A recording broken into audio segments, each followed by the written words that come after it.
Welcome to Disciple Dojo. In this episode, we're going to be taking a look at the Discipleship Study Bible by Westminster John Knox. So before we jump in, if you haven't already, go ahead and hit that subscribe button. And when you do, enable notifications. That's how you know about things that we do here at Disciple Dojo, including our live streams. We've actually got one coming up tonight. It will already have happened by the time this video gets posted. But if you want to know when we do future live streams and give away some of these resources, click notifications when you subscribe. That lets YouTube know, hey, show me Disciple Dojo content, and then you will be in the know. It doesn't cost you anything, and it really helps this channel grow. Also, we just passed 25,000 subscribers as of yesterday. That's huge. I'm so thankful.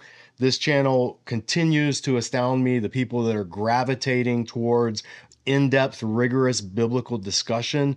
I love it. I think it's great. I'm going to always do my best to present the best scholarship that I can, to be a conduit into the world of biblical studies, whether it's study Bibles, whether it's book recommendations, whether it's interviews with commentators or authors. That's what we want to be here at Disciple Dojo. So again, if you appreciate it, best way you can show that is by subscribing. All right, let's talk about the Discipleship Study Bible.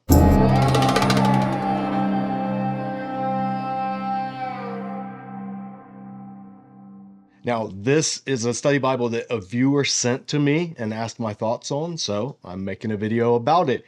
It is in the New Revised Standard Version with the Apocrypha. This does include the Deuterocanonical books. It's 2,198 pages, and there are 8 color maps in the back. So let's take a look at it, and then I'll give you my thoughts. So this is the hardcover edition. I'm not sure what other editions it's available in. This is a used copy. It used to belong to Abby Cates. Abby, if you're watching this, we're reviewing your old study Bible. So after the contents, you have a list of contributors.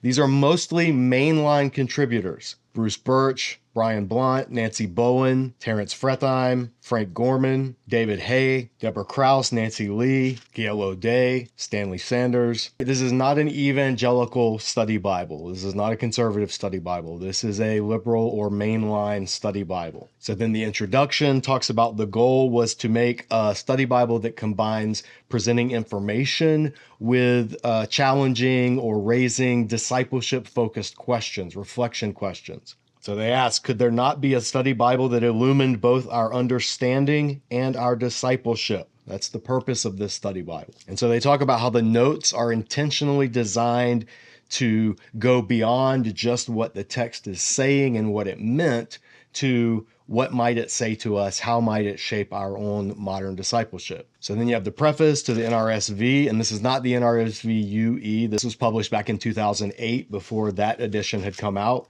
So then the books in alphabetical order, then the abbreviations for all the books. And now we come to the Old Testament. So each book has a 2 to 3 page introduction, and it tells you which scholar wrote the introduction. In this case, Genesis was written by Terrence Fretheim. And then you have the notes at the bottom of each page. It's double columned. This is not a red letter edition. There are no essays. The apocryphal books are included between the testaments. Each one of them has a book introduction as well. It includes more than just the Roman Catholic Apocrypha. It also includes books that the Eastern Orthodox Church uses and a few others like the Slavonic Church. So you have Psalm 151, 3rd Maccabees, 4th Maccabees. Then we come to the New Testament. After Revelation, you have a chronology of the different biblical events, and then you have the concordance. It's the concordance by Kohlenberger to the NRSV, but it is very much abbreviated. It's about 70 pages. Then after that, you have the 8 color maps in the back, and that's it. So what are you going to find when you look at the actual books that we like to look at in these reviews? Genesis, Exodus, Romans, Revelation. Well, you're going to get a basic, typically mainline approach. So Genesis is going to not be taken as history, but rather it's going to be taken as story. In fact, Fretheim says here the designation story, understood as an admixture of the story of God and that of humankind, is probably the best we can do when he's talking about what genre is Genesis. There's a brief note about the traditional documentary hypothesis, but then Fretheim does say, in more recent decades, however, this hypothesis has been thrown into disarray from various perspectives. Yet, its testimony to Genesis as a composite work remains firmly in place. At the same time, increasingly common literary approaches have insisted on reading the book as a finely unified whole.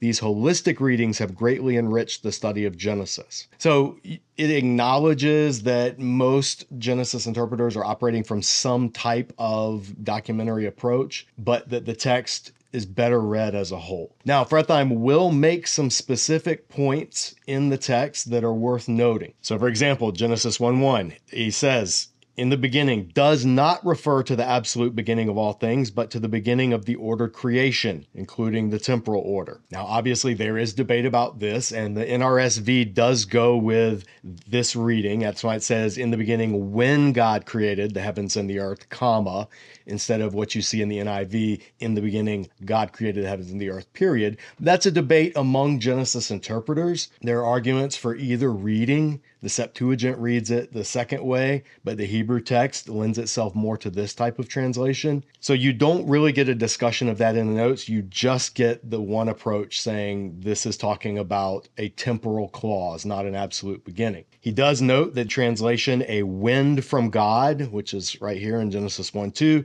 says better translated spirit. So sometimes the notes will agree with the NRSV, sometimes they will disagree with the NRSV. And then commenting on Genesis in light of science, it takes a non-concordist approach. Talks about the whole evening, morning, the first day. And he says, it seems likely that an actual 7-day week is envisaged here. This work-rest temporal ordering is part of God's creative activity. However, he goes on to say, modern discoveries have moved our understandings regarding the temporal origins of the world to ever new vistas. So this is a very open-ended note. You could read a lot into this. It's not saying much. It's saying Genesis seems to be talking about a week, but what we've learned in modern science takes us in a different direction. And the note just kind of leaves it at that. Then when it comes to Genesis 1:26, let us make man in our image, he only gives the divine council view.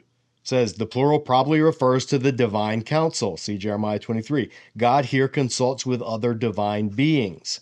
Now that is one of 3 ways that the text has been read, but there are 2 other ways. There's the traditional Jewish reading that it's a plural of majesty, and God is speaking of himself in what's called the royal we. And then there's a later Christian reading of it's a seed form of what would later become the Trinity, that God is speaking within and among himself, Father, Son, and Holy Spirit. And interpreters argue for each of those views with different degrees of certainty.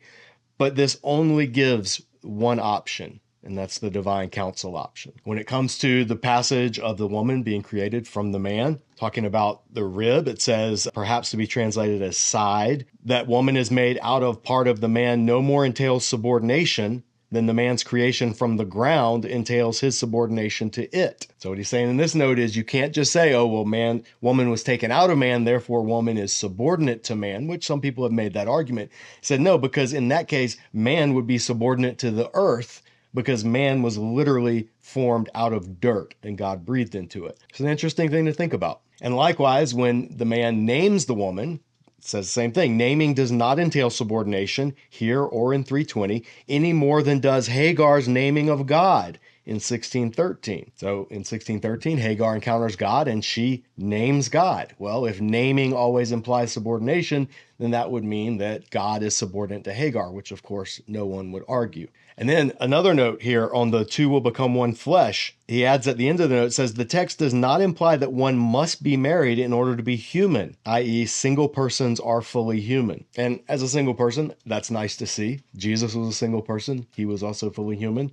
So sometimes this passage in Genesis can make single people feel a little bit left out. You know, we don't have somebody that we've been one flesh united with. And so what does that say about us? That was nice. I liked seeing that note. But then when he starts talking about the serpent, it says, though traditionally associated with the devil, the serpent is explicitly said to be an animal God made. Wild animal is a translation of the same Hebrew as animal of the field in 2:19. It is nowhere said to be evil and may be a neutral figure. Now, this first part is true. The serpent is described as one of the wild animals of the field, but it's also described as shrewd or crafty. And yeah, that can sometimes have a neutral connotation. Context determines. But I think the context of Genesis 3 is super clear that it's not a neutral figure. He goes on to say, as such, the serpent represents anything in God's good creation that could present tempting options to human beings. Now, I think this note is true only if you don't read the rest of the Bible.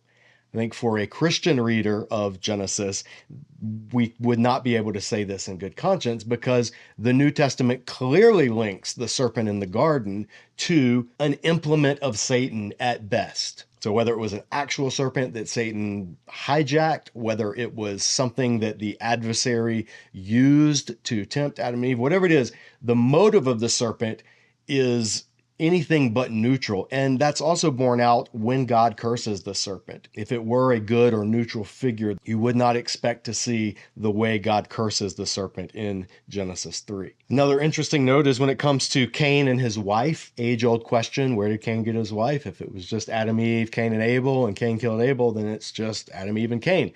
Where does he get his wife? How does he build a city? And there have been different answers that interpreters have put forward, including the many other sons and daughters that Adam and Eve had that the text does mention. But Fretheim's approach just says the long-asked questions about who endangered Cain, where he got his wife, and for whom he built his city are difficult. As with 224, these references may collapse the setting of the story into the author's own time, thus enabling the story to function as a mirror for human experience in every age. So I guess he's saying, like in 224, when it says, therefore, the man will leave his mother and father and be joined to his wife. That's like a later reflection back on the events of what was happening in the garden. I think he's saying that the talking about Cain worrying who's going to kill him and then having a wife and then building a city is a possibly later reflection back on the event. I don't know exactly how that would work, though. This note is laconic at best. It would be interesting if he filled out a little more, okay, what exactly do you mean? What do you think the text is saying Cain was actually talking about when he asked God to put a mark on him so that no one who came across him would kill him? This just seems like kind of sidestepping the question. And then when you come to Genesis 6, who are the sons of God, the daughters of man, the Nephilim? It just gives one view. He says, the sons of God are probably divine beings who breach the earth-heaven boundary by taking human wives. Their offspring are warriors of renown, to whom the Nephilim, probably persons of giant stature known to Israel, are compared. So no mention of the other views, the Sethite view or the tyrant king's view, just one way of reading the most enigmatic passage in the entire Bible. Now, it does not go through and pick apart the flood account into the two separate sources, which is nice to see. I think that's a very implausible and artificial way of reading the flood account. And he even says in some of the issues, like the two of every kind, some interpreters have said, oh, did Noah get commanded to take 2 of every animal or 7 pair of clean animals? And the note, he says, this number may refer to pairs generally, while the command to take 7 pairs of clean animals in 7:2 through 3 is a subset within that general directive. So the whole point is take 2 of all the animals for propagating the species, and then take 7 pair of clean animals for the purpose of sacrificial worship. And I think that's exactly what's going on in the text. I don't think there's any need to read in numerous contradictory sources that a redactor would have been too oblivious to correct. Now, when we come to Exodus, the notes in Exodus are by Nancy Bowen, and it gives a brief overview about Exodus, focusing on the questions that Exodus raises, like who God is. And you have the God who is I am, the God who delivers, the God who fights, and then at the bottom, the God who is incomprehensible. But then it says, God is not merely mysterious, but perverse. And this is because God promises the Hebrews a land that he's going to take them into that other people are already in, that he kills the firstborn, that he does these things. So calling God incomprehensible, I think that's fair. Calling God perverse, that's a theological judgment that I don't think any reader of Exodus at the time in Israel would ever have agreed to. So already you're getting something of a suspicion of the text from the interpreter. However, there is a note towards the end. It talks about how the typical refrain is that, well, in the Bible, in Exodus, women are property. And she says, you may read somewhere or hear from someone that in the Old Testament, quote, women are property. Exodus 20:17 is often cited in support of this view. However, that statement is not true.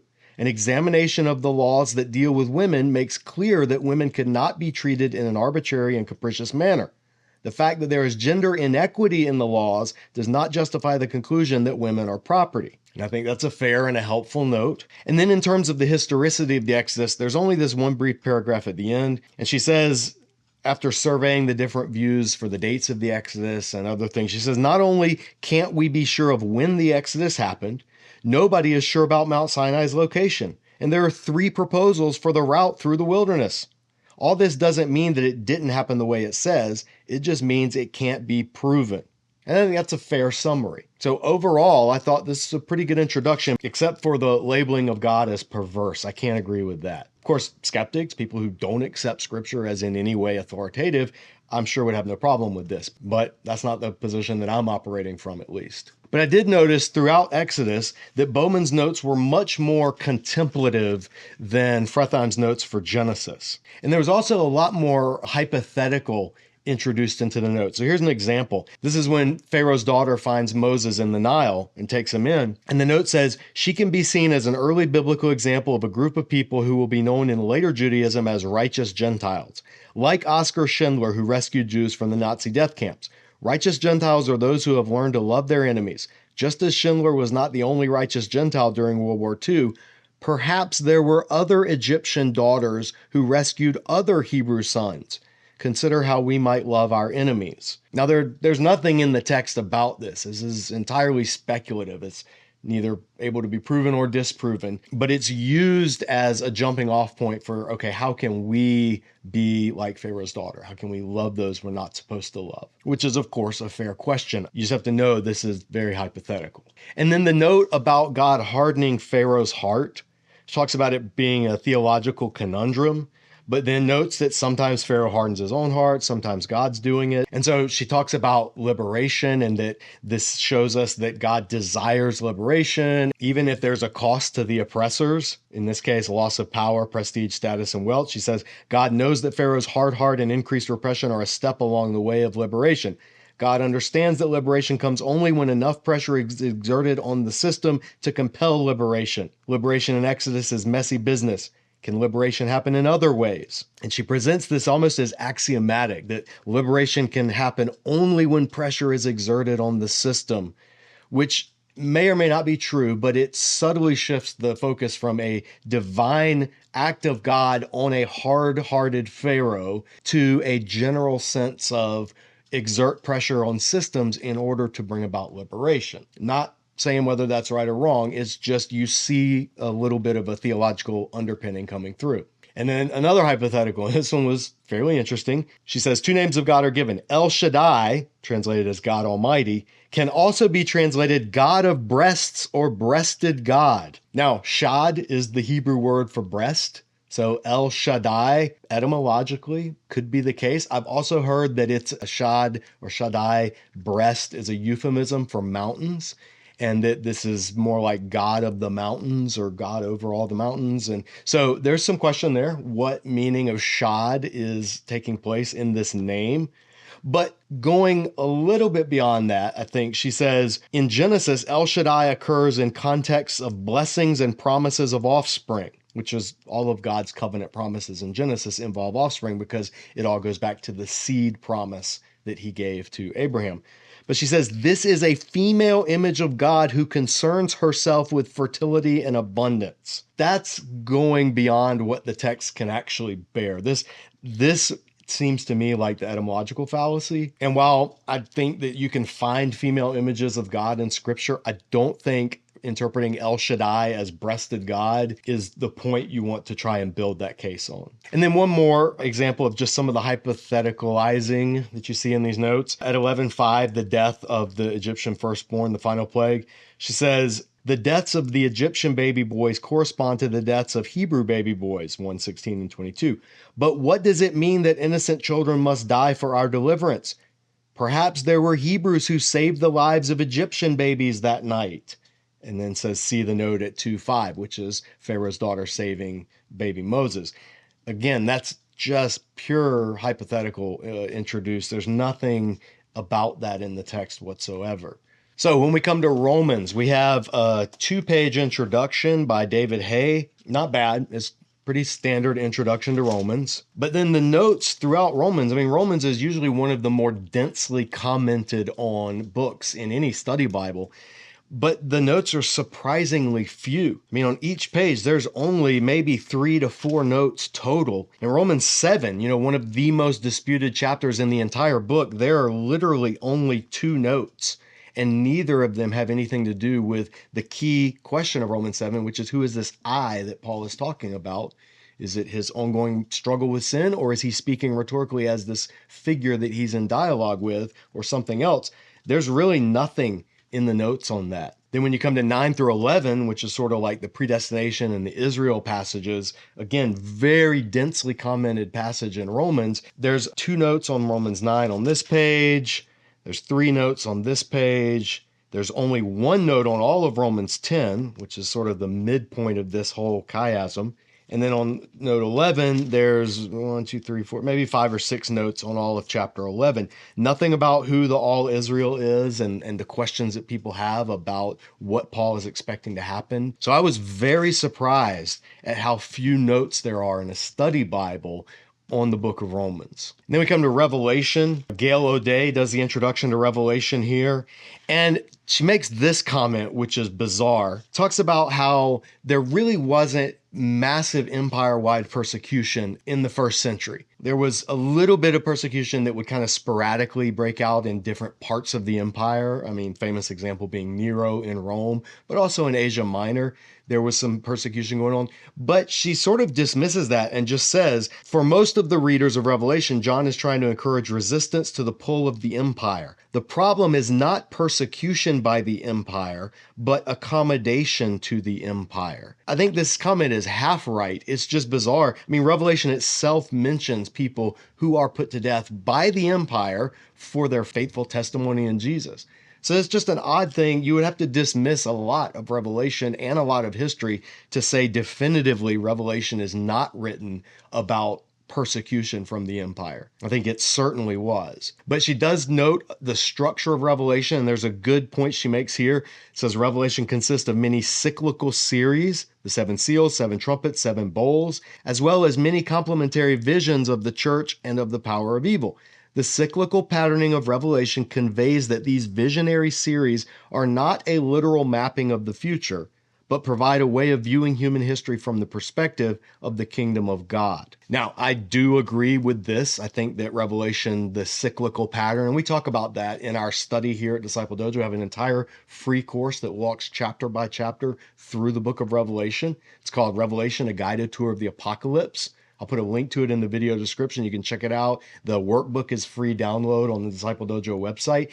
And I do think it's right. I think the cyclical pattern of Revelation is undeniable, but there's not really any mention of the other ways that Revelation is read. So I just think it's helpful to present all of the different ways that people have read Revelation. Not every, but the main ways people have read Revelation, instead of just presenting the one way of reading it and not giving any recognition at all to others, even if, and in this case, I agree with what she's saying. Then you come to the actual notes on Revelation, though, and again, there's not a lot. They're very sparse. They're almost annotations, and they're not historically rooted. That's what's frustrating. Like this note on Laodicea.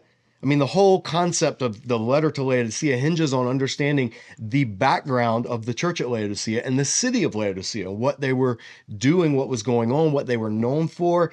And the whole hot, cold, lukewarm, that famous phrase has a very specific meaning having to do with Laodicea and their water supply and the surrounding regions and all of that. And the only note, it just says, 3:15 and 16, Laodicea has become lukewarm because it no longer stands for anything. That's such a wasted opportunity to give some background of what this whole image of lukewarm would have actually communicated. Not that this is wrong per se, it's just so surface level. And then again, when you come to the millennium, Revelation 20, this is where historically people have differed on how they read Revelation, and it's a pretty big deal in terms of understanding the book.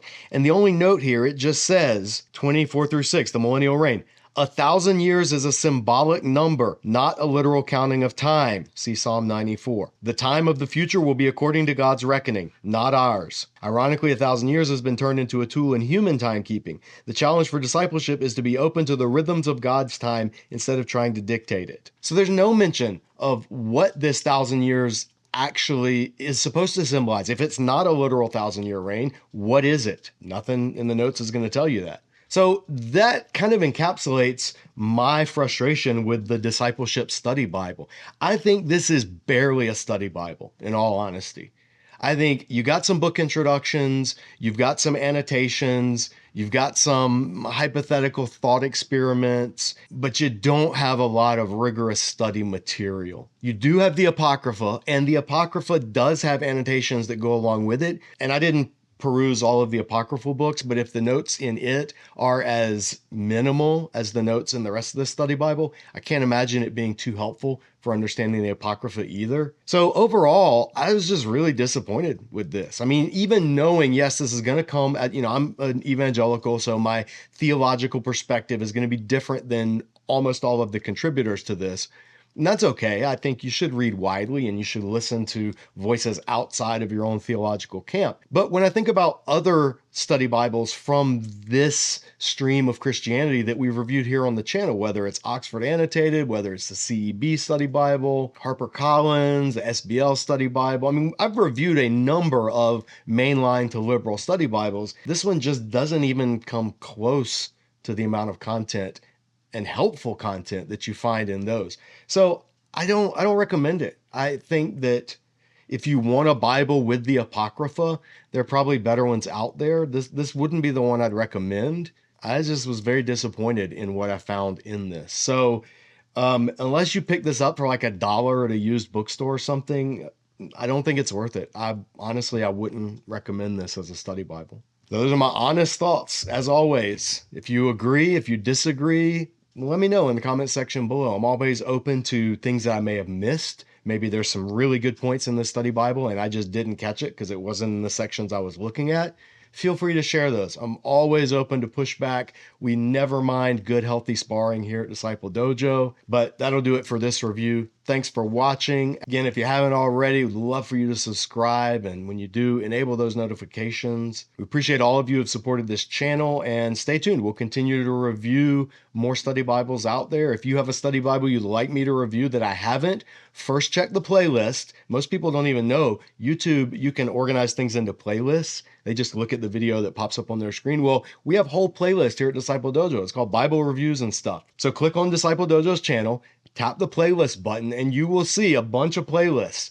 We've got all kinds of material. It's all entirely free here at Disciple Dojo, thanks to our dojo donors. And I've reviewed over 75 different study Bibles. So if you have a question about one that's out there, check the playlist first. And if I haven't reviewed it, feel free to reach out to me. Let me know what it is if you want to send me one. I don't go out and buy all of these study Bibles. A lot of times viewers send them. Sometimes I'll buy some if I'm curious to know what they're like. I want to review them for the channel, but there are a ton out there. So if there's one in particular you'd like to see me review, send me a copy. I'm happy to take a look at it. That's all for now. Thanks for watching. We'll see you back here next time at Disciple Dojo. As always, keep training.